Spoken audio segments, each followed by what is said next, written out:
નથી તો અમદાવાદમાં કાળઝાળ ગરમીનો કહેર જોવા મળી રહ્યો છે।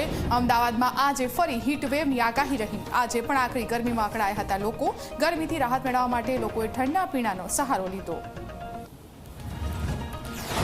અમદાવાદમાં કાળઝાળ ગરમી વચ્ચે ડિહાઇડ્રેશનના કેસીસ પણ સામે આવ્યા છે। ડોક્ટરે લોકોને સાવચેત રહેવા માટે આપી સલાહ। નારિયેળનું પાણી, સાદું પાણી અથવા ઓઆરએસ ખૂબ જ જરૂરી છે। બપોરે 12 થી 5 ઘરના બહાર ન નીકળવા માટે અપીલ। રાજકોટ શહેરમાં આગ વરસાવતો તડકો। રાજકોટ શહેરનું તાપમાન 40 ડિગ્રીને પાર પહોંચ્યું। બપોરના સમયે તાપમાન 43 ડિગ્રીને પણ પાર થયું હતું એવી શક્યતા। બપોરના સમયે વગર કામે બહાર ન નીકળવા માટે તંત્રની સૂચના। તાપમાન વધતા લોકોએ સૌથી વધારે પાણી અને લીંબુ પાણીનું સેવન કરવા તંત્રની સૂચના। આગામી 3 દિવસ કાળઝાળ ગરમી પડવાની હવામાન વિભાગની આગાહી। તો વધતી ગરમી વચ્ચે સુરતની સિવિલ હોસ્પિટલ દર્દીઓથી ઉભરાઈ છે।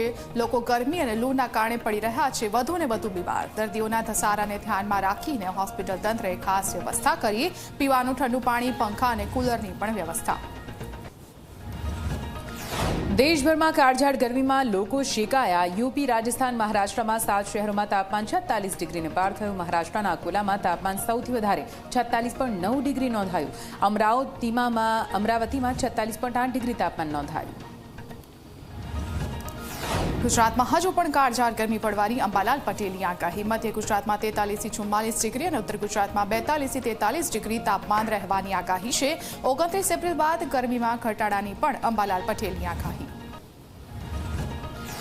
રાજ્યમાં અંગ દઝાડતી ગરમી પડશે। હવામાન વિભાગે ગરમીની આગાહી કરી છે। આગામી 2 દિવસ હીટવેવની આગાહી છે। કચ્છ, રાજકોટ, સુરેન્દ્રનગર, મોરબી અને પાટણમાં યલો એલર્ટ અપાયું।